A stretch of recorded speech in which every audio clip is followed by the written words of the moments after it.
नारायणाय नमः। माधवाय नमः। ऋषिकेशाय नमः।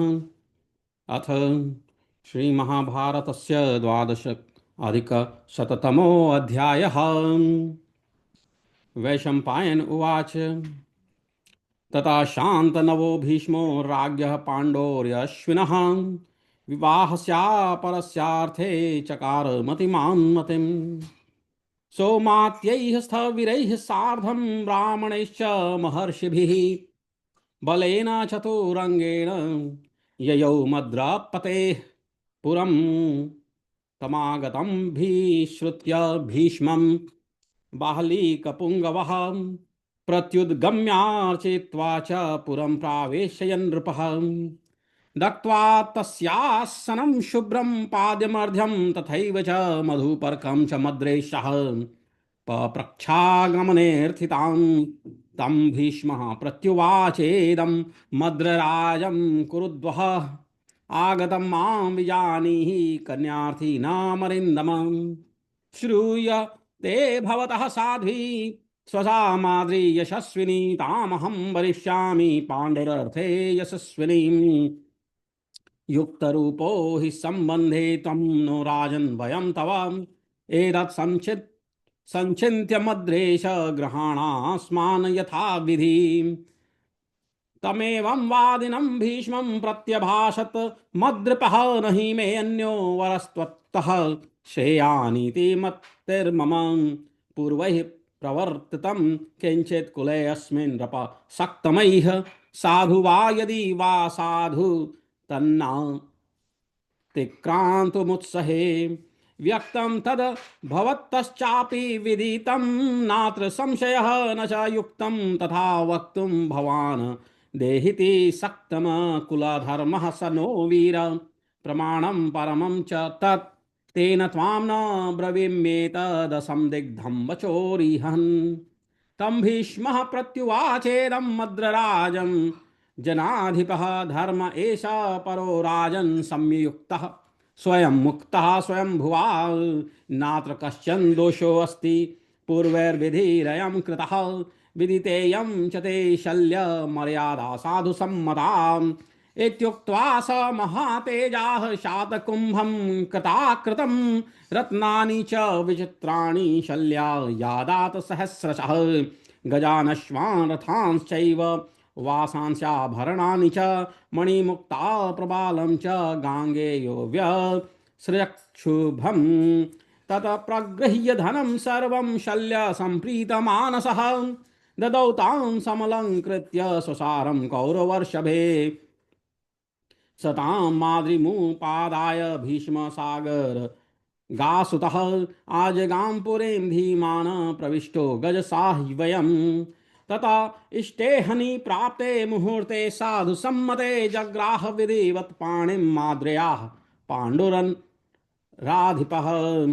ततो विवाहे निवृत्ते स राजा कुरुनन्दनः स्थापयामास तां भार्यां शुभे वैश्मनि भाविनीं सताभ्यां व्यचरत् सार्धं भार्याभ्यां राजसक्तमः कुन्त्या माद्रया च राजेन्द्रो यथा कामं यथा सुखम् तथा स कौरवो राजा विहृत्य त्रिदशानिशाः जिगीषया महिं पाण्डुर्निरक्रामत् पुरात् प्रभो स भीष्मा प्रमुखान् वृद्धानभिवाद्य प्रणम्य च धृतराष्ट्रं च कौरव्यं तथान्यान् कुरुसक्तमान् आमन्त्र्य राजा तैश्चैवाप्यनुमोदितः मङ्गलाचारयुक्ताभिराशिर्भिरभिनन्दितः गजवाजीरथौ धेन बलेन महता गतम् स राजा देव गर्भाभो विचिगीषुर्व सुन्धरां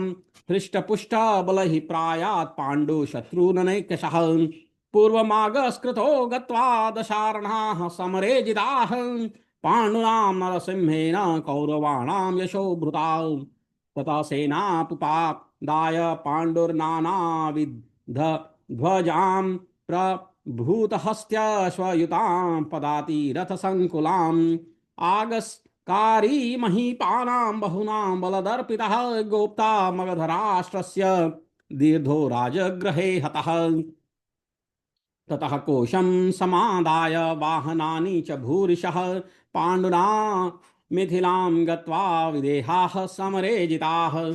तथा काशीषु सुहेषु पाण्ड्रे पुण्ड्रेषु च नरर्षभ स बाहुबलवीर्येण करुणाम करोद् यशः तं शरौध महाज्वालं शस्त्रार्चि स मरिन्दमं पाण्डुपावकमासाद्य व्यदह्यान्त नराधिपाः। ते ससेना ससेनेन विध्वंसिता बला नृपाः पाण्डुरां वशगा कृत्वा कुरु कर्मसु योजिता। तेन ते निर्जिताः सर्वे पृथिव्यां सर्वपार्थिवाः तमेकं मेनिरे शूरं देविश्व पुरन्दरम्। तं कृताञ्जलयः सर्वे प्रणता वसुधाधिपाः उपाजगमूर्धनं गृह्य रत्नानि विविधानि मणिमुक्ता प्रवालं च सुवर्णं रजतं बहु गौरत्नान्यश्वरत्नानि रथत्नानि कुञ्जरान् खरोष्ट्रमहिषिश्च चैव यच्च किञ्चेदजाविकं कम्बलाजीन रत्नानि राङ्कवास्तरणानि च ततः सर्वं प्रतिग्राह राजा नागपुराधिपः। तदादाय ययौ पाण्डु पुनर्मोदेत वाहना हर्ष यिष्यन् स्वराष्ट्राणि पुरं च गज साहवयं शन्तनो राजसिंहस्य भरतस्य च धीमतः प्रणष्टः कीर्तिजः शब्दः पाण्डुना पुनराहृतः। ये पुरा कुरुराष्ट्राणि जह्रुः कुरुधनानि च ते नागपुरसिंहेन पाण्डुना करदीकृताः इत्यभाषन्तराजानो राजा मात्यश्च संगताः प्रतीतमनसो हृष्टाः पौरजानपदैः सह। प्रत्युद्ययुश्च तं प्राप्तं सर्वे भीष्मपुरोगमा तेन दूरभिवाध्वानं गत्वा नागपुरालयात् आवृतं दादृश हृष्टा लोकं बहुविधैर्धनैः नानायान समानीतैः रत्नैरुच्चावचैस्तदा हस्त्यश्वरथरश्च गोभिरुष्ट्रैस्तथा विभिः नान्तं दादृश रासाद्य भीष्मेण सह कौरवाः सोऽभिवाद्य पितुः पादौ कौसल्यानन्दन वर्धनः यथार्हं मानयामास पौरजानपदानपि प्रमुद्य परराष्ट्राणि कृतार्थं पुनरागतं पुत्रमशालिश भीष्मस्तु हर्षाद शृण्यवर्तयत् सा तुर्यशतशङ्खानां भैरिणां च महासुनैः हर्षयन् सर्वशः पौरान् विवेश गज साह्वयम्। हरि ओम। तो इस अध्याय में माद्री 112वां अध्याय है। इसमें माद्री के साथ पांडु के विवाह तथा राजा पांडु की दिग्विजय की कथा आती है। उसके विषय में वैशंपायन ऋषि जी बताते हैं कि तथा शांत नवो भीष्मो यज्ञ पांडोर्य अश्विनः विवाहस्या परस्यार्थे चकार मतिमान मतिम हे जन्मेजय। तदनंतर ततः तदनंतर शांतनु नंदन परम बुद्धिमान भीष्म जी ने भीष्मो राज्ञः पांडोर्य अश्विनः शांतनवो भीष्मो राज्ञः पांडोर्यश्विनः तदनंतर शांतनु नंदन परम बुद्धिमान भीष्म जी ने यशस्वी राजा पांडु के द्वितीय विवाह के लिए विचार किया।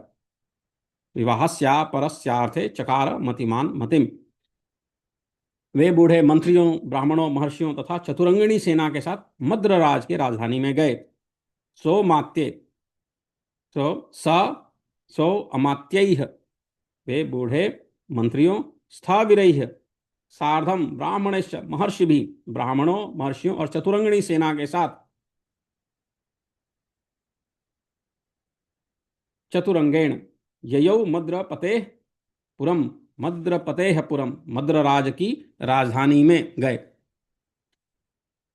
बाहलिक शिरोमणि राजा शल्य भीष्म जी का आगमन सुनकर उनकी अगवानी के लिए नगर से बाहर आए और यथोचित स्वागत सत्कार करके उन्हें राजधानी के भीतर ले गए। बाहलिक पुंगवः तमागतम अभिश्रुत्य भीष्मं बाहलिक पुंगवः गम्यार्चयित्वा प्रत्युत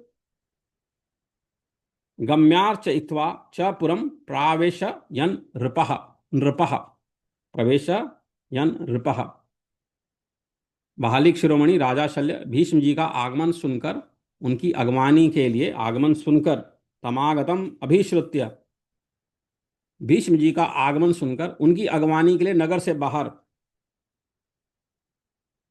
और यथोचित स्वागत सत्कार कर, प्रत्युद्गम्या अर्चयित्वा च पुरम प्रवेशान प्रवेशा प्रावेशय नृपः प्रावेशय नृपः दत्त्वा तस्यासनं शुभ्रम पाद्यमर्ध्यम तथैव च, वहां उनके लिए सुंदर आसन, पाद्य, अर्ध्य, मधुपर्क अर्पण करके मद्रराज ने भीष्म जी से उनके आगमन का प्रयोजन किया।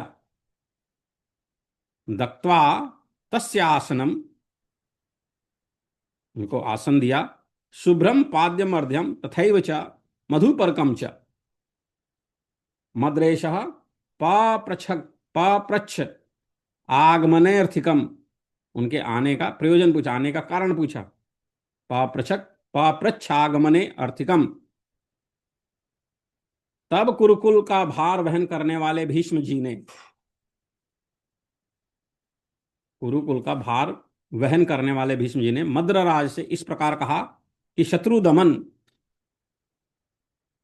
दमन तुम मुझे कन्या के लिए आया हुआ समझो।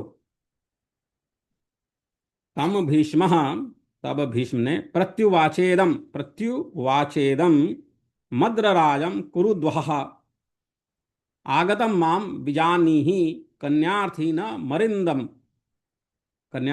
मरिंदम श्रूयते भवतः साध्वी स्वसा माद्री यशस्विनी तामहम वरिष्यामि पांडुरर्थे यशस्विनी, सुना है तुम्हारी एक यशस्विनी बहन है। श्रूयते भवतः साध्वी स्वसा माद्री यशस्विनी, जो बड़े साधु स्वभाव की है, उसका नाम माद्री है। मैं उस यशस्विनी माद्री का अपने पांडु के लिए वर्ण करता हूं। श्रूयते भवतः साध्वी स्वसा माद्री यशस्विनी ताम हम वरिष्यामि पांडोरर्थे यशस्विनी, युक्त रूपो ही संबंधे तम ना नो राजेन वयम तव एतत् संचिन्त्य मद्रेश ग्रहाणास्मान यथा विधि। राजन, तुम हमारे यहाँ संबंध करने के सर्वथा योग्य हो। युक्त रूपो ही संबंधे त्वम, और हम तुम्हारे योग हैं। मद्रेश्वर, यूं विचार कर तुम हमें विधि पूर्वक अपनाओ। एतत् संचिन्त्य मद्रेश, एतत् संचिन्त्य, यूं विचार कर, एतत् संचिन्त्य मद्रेश अस्मान ग्रहणास्मान, हमको अपनाओ, यथा विधि, विधि पूर्वक, यथा विधि ग्रहणास्मान। भीष्म जी के यूं कहने पर मद्रराज ने उत्तर दिया, मेरा विश्वास है कि आप लोगों से श्रेष्ठ वर मुझे ढूंढने से भी नहीं मिलेगा। तमेवं वादिनं भीष्मं प्रत्यभासत मद्रपः, नहीं मे अन्यो वरस्त्वक्तः श्रेयानीति मतिर्मम। तमेवं वादिनं भीष्मं प्रत्यभासत मद्रपः, भीष्म के यूं कहने पर मद्रराज ने प्रत्यभासत उत्तर दिया, नहीं मैं अन्यो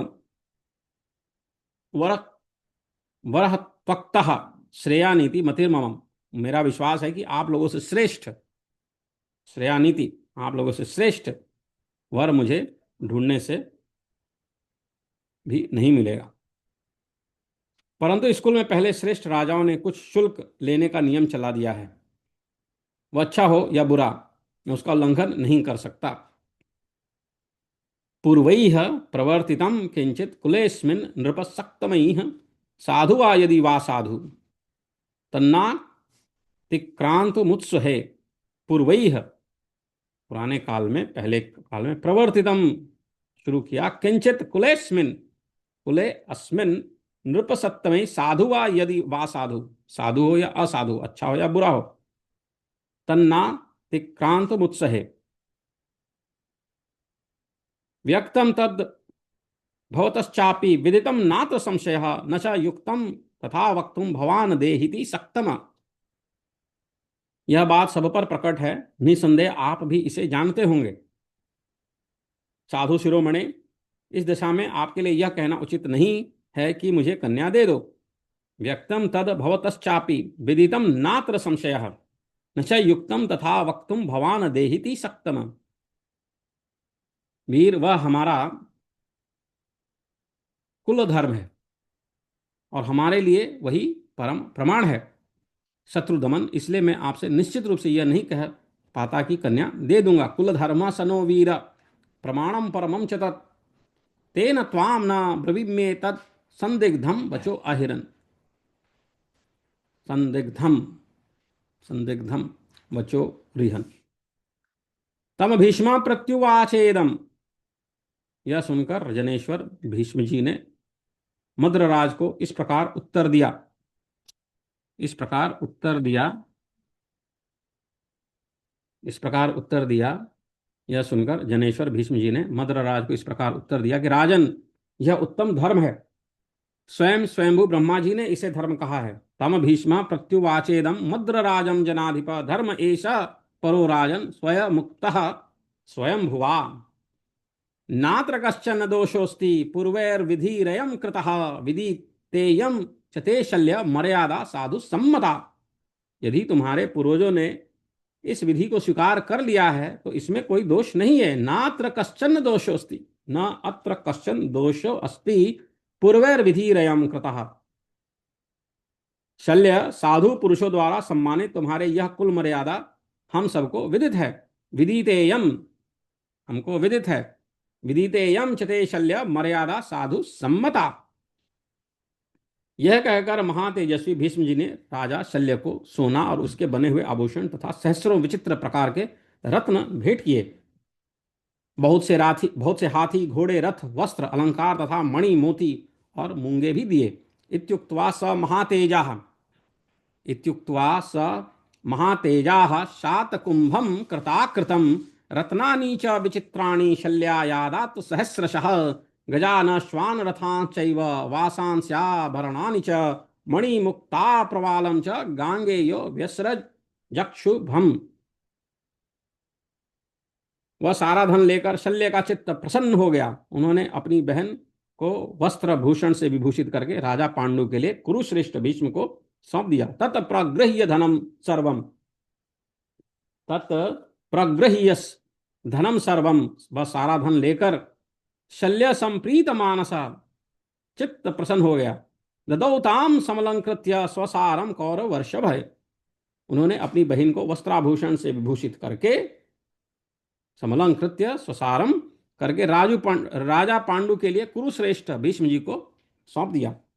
परम बुद्धिमान गंगानंदन भीष्म माद्री को लेकर हस्तिनापुर में आए। सताम माद्री मुपादाय भीष्म सागर गासुतः आजगाम पुरीं धीमान प्रविष्टो गज सहवयम।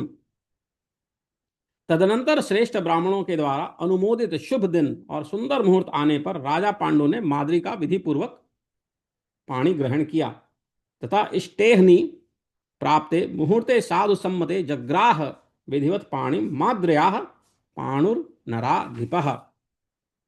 इस प्रकार विवाह कार्य संपन्न हो जाने पर कुरुनंदन राजा पांडु ने अपनी कल्याणमयी भार्या को सुंदर महल में ठहराया। ततो विवाहे निवृत्ते स राजा कुरुनंदनः स्थापयामास, स्थापयामास ताम भार्याम शुभे वैश्मनी भाविनी।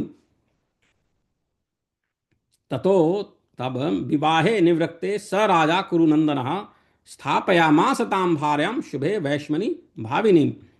राजाओं में श्रेष्ठ महाराज पांडु अपनी दोनों पत्नियों कुंती और माद्री के साथ आनंद पूर्वक यथेष्ट विहार करने लगे। सताभ्याम विचरत सार्धम भार्याभ्याम राजसक्तमः कुंतया माद्रया च राजेंद्रो यथा कामम यथा सुखम।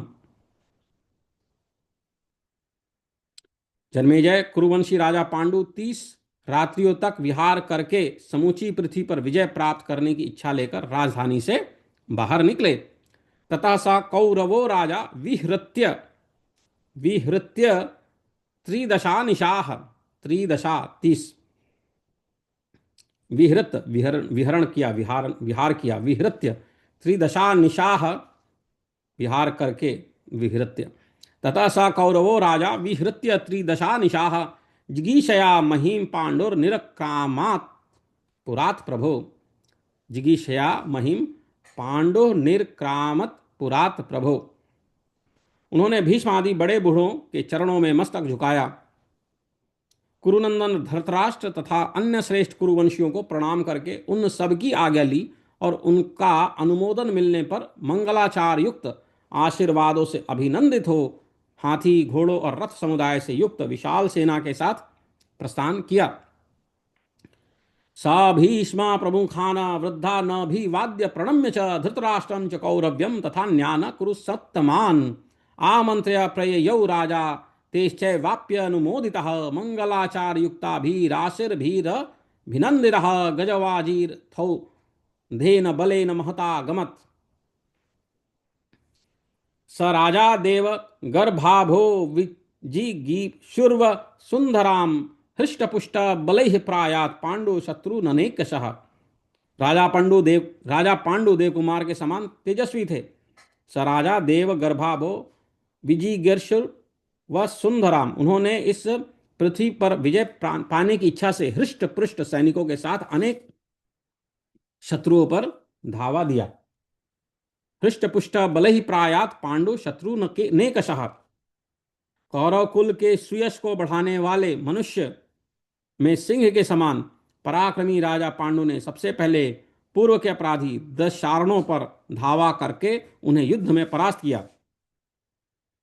विंध्य पर्वत के पूर्व दक्षिण ओर स्थित उस प्रदेश का प्राचीन नाम दसार्ण है, जिससे होकर दसान नदी बहती है। विदिशा आधुनिक भिलसा इसी प्रदेश की राजधानी है। पूर्व मागस्कृतो गत्वा दशार्णाः समरेजिताः पांडुना नरसिंहेन कौरवाणाम यशोभृता। कौरव कुल के सुयश को बढ़ाने वाले मनुष्यों में सिंह के समान पांडुना नरसिंहेन कौरवाणाम यशोभृता। कौरव कुल के सुयश को बढ़ाने वाले मनुष्यों में सिंह के समान पराक्रमी राजा पांडु ने सबसे पहले पूर्व के अपराधी दशारणों पर धावा करके उन्हें युद्ध में परास्त किया। तथा सेनामुपादाय पांडुर्नानाविध ध्वजाम प्रभूत हस्त्यस वयुताम पदा तिरथ संकुलाम आगस्कारी महीपानाम बहूनाम बलदर्पितः गोप्ता मगधराष्ट्रस्य दीर्घो राजगृहे हतः। तत्पश्चात वे नाना प्रकार के ध्वजा पताकाओं से युक्त बहुसंख्यक हाथी घोड़े रथ और पैदलों से भरी हुई भारी सेना लेकर मगध देश में गए। वहां राजगृह में अनेक राजाओं का अपराधी बल अभिमानी मगधराज दीर्घ उनके हाथ से मारा गया। तथा सेना मुपादाय पांडुर्नाना विध ध्वजाम प्रभूत हस्त्यश्वयुताम पदातीरथ संकुलाम आगस्कारी महीपानाम बहुनाम बलदर्पितः गोप्ता मगधराष्ट्रस्य दीर्घो राजगृहे हतः। उसके बाद भारी खजाना और वाहन आदि लेकर पांडु ने मिथिला पर चढ़ाई की और विदेह वंशी क्षत्रियों को युद्ध में परास्त किया। तथा कोशम समादाय वाहनानि च भूरिशः पांडुना मिथिलाम गत्वा विदेहाः समरे जिताः। नरश्रेष्ठ जन्मेजय, इस प्रकार वे पांडु काशी सुह्य पुंड्र देशों पर विजय पाते हुए अपने बाहुबल और पराक्रम से कुरुकुल के यश का विस्तार करने लगे। तथा काशी सुहेषु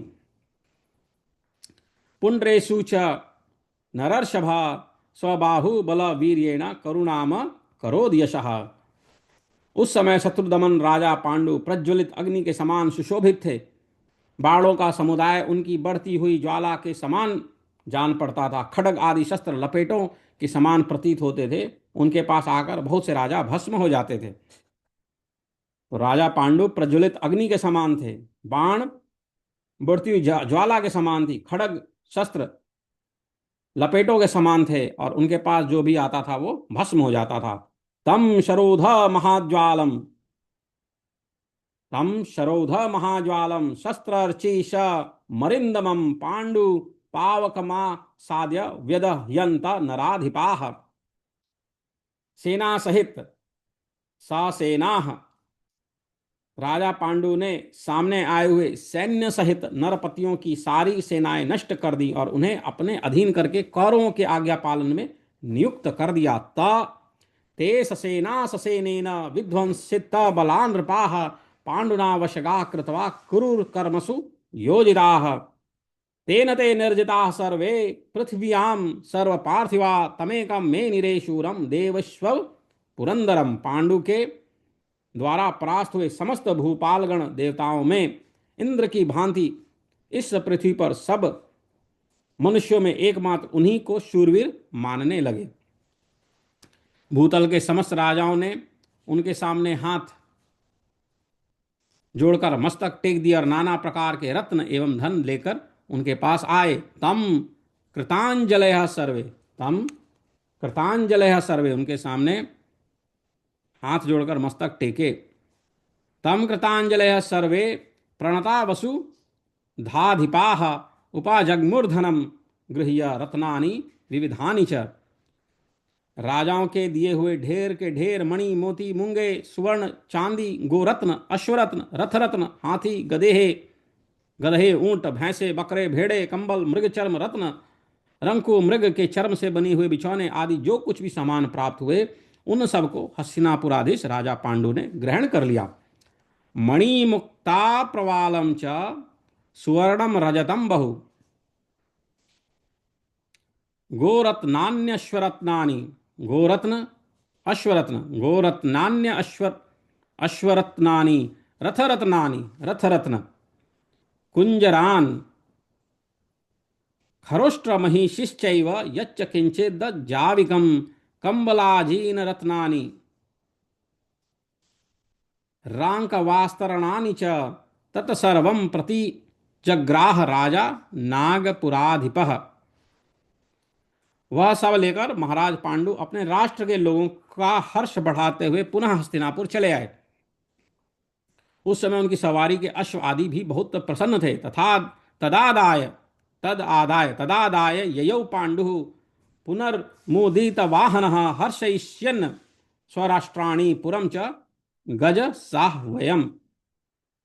राजाओं में सिंह के समान पराक्रमी शंतनु तथा परम बुद्धिमान भरत की कीर्ति कथा जो नष्ट सी हो गई थी उसे महाराज पांडु ने पुनः जीवित कर दिया।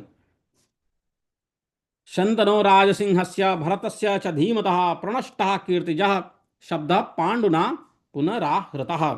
शंतनो राजसिंहस्य भरतस्य च धीमतः प्रणष्टः कीर्तिजः शब्दः पांडुना पुनराहृतः।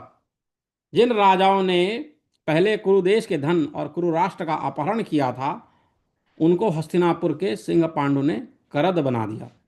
ये पुरा कुरु राष्ट्राणि जहरूह कुरुधनानि च ते नागपुर सिंहेन पांडुना करदी कृताः। बहुत से राजा तथा राजमंत्री एकत्र होकर इस तरह की बातें कर रहे थे। उनके साथ नगर और जनपद के लोग भी इस चर्चा में सम्मिलित थे। इत्यभाषन्त राजानो राजा मात्याश्च संगता प्रतीतम मनसो हृष्टाः पौरजाना पदैः सह। बहुत से राजा तथा राजमंत्री एकत्र होकर इस तरह की बातें कर रहे थे। उनके साथ नगर और जनपद के लोग भी इस चर्चा में सम्मिलित थे। उन सबके हृदय में पांडु के प्रति विश्वास और हर्षोल्लास छा रहा था। राजा पांडु जब नगर के निकट आए तब भीष्म आदि सब कौरव उनकी अगवानी के लिए आगे बढ़कर राजा पांडु जब नगर के निकट आए तब भीष्म आदि सब कौरव उनकी अगवानी के लिए आगे बढ़कर आए। उन्होंने प्रसन्नतापूर्वक देखा राजा पांडु और उनका दल बड़े उत्साह के साथ आ रहे हैं। उस समय ऐसा जान पड़ता था मानो वे लोग हस्तिनापुर से थोड़ी ही दूर तक जाकर वहां से लौट आ रहे हों। उनके साथ भांति भांति के धन और नाना प्रकार के वाहनों पर लाद कर लाए हुए छोटे बड़े रत्न श्रेष्ठ हाथी घोड़े रथ गौएं ऊंट और भेड़ आदि भी थे। भीष्म के साथ कौरवों ने वहां जाकर देखा तो उस धन वैभव का कहीं अंत ही दिखाई नहीं देता था। प्रत्युदयुश्च तम प्राप्तम सर्वे भीष्म पुरोगमाः तेन दूरमिवाध्वानं गत्वा नागपुरालयात् आवृतं ददृश हृष्टा लोकं बहुविधैर्धनैः नानायान समानीतै रत्नैरुच्चाव चैस्तदा हस्त्यश्वर थरत्नैश्च गोभिरुष्ट्रैस्तथा विभिः नान्नम द्वादश रासाद्य भीष्मेण सह कौरवाः। कौशल्या का आनंद बढ़ाने वाले, काशीराज कौशल की कन्या होने से अंबिका और अंबालिका दोनों ही कौशल्या कहलाती हैं। काशीराज कौशल की कन्या होने से अंबिका और अंबालिका दोनों ही कौशल्या कहलाती हैं। तो कौशल्या का आनंद बढ़ाने वाले पांडु ने निकट आकर पितृव्य भीष्म के चरणों में प्रणाम किया और नगर तथा जनपद के लोगों का भी यथा योग सम्मान किया। यो अभिवाद्य पितु पादौ कौसल्यानंद वर्धन यथार्हम मानयामास पौरजान पदानपि। शत्रुओं के राज्यों में शत्रुओं के राज्यों को धूल में मिलाकर कृत कृत्य होकर लौटे हुए अपने पुत्र पांडु का आलिंगन करके भीष्म जी हर्ष के आंसू बहाने लगे। प्रमृद्य परराष्ट्राणि कृतार्थम पुनरागतम पुत्रमाशिल्लस्य भीष्मस्तु हर्षाद अश्रुण्य वर्तयत। सैकड़ों शंख तुरही और नगाड़ों की तुमुल ध्वनि से समस्त पुरवासियों को आनंदित करते हुए पांडु ने हस्तिनापुर में प्रवेश किया। सातुर्य सदा शंखानाम भेरिणाम च महासुनैः हर्षयन् सर्वशः पौरान् विवेश गज साह्वयम्। इति श्री महाभारते आदि पर्वाणि संभव पर्वाणि पांडु दिग्विजये द्वादश अधिकत शततमो अध्यायः। इस प्रकार हमारा 112वां अध्याय जो है पढ़ के हुआ। आगे का अध्याय फिर पढ़ेंगे। हरि ओम।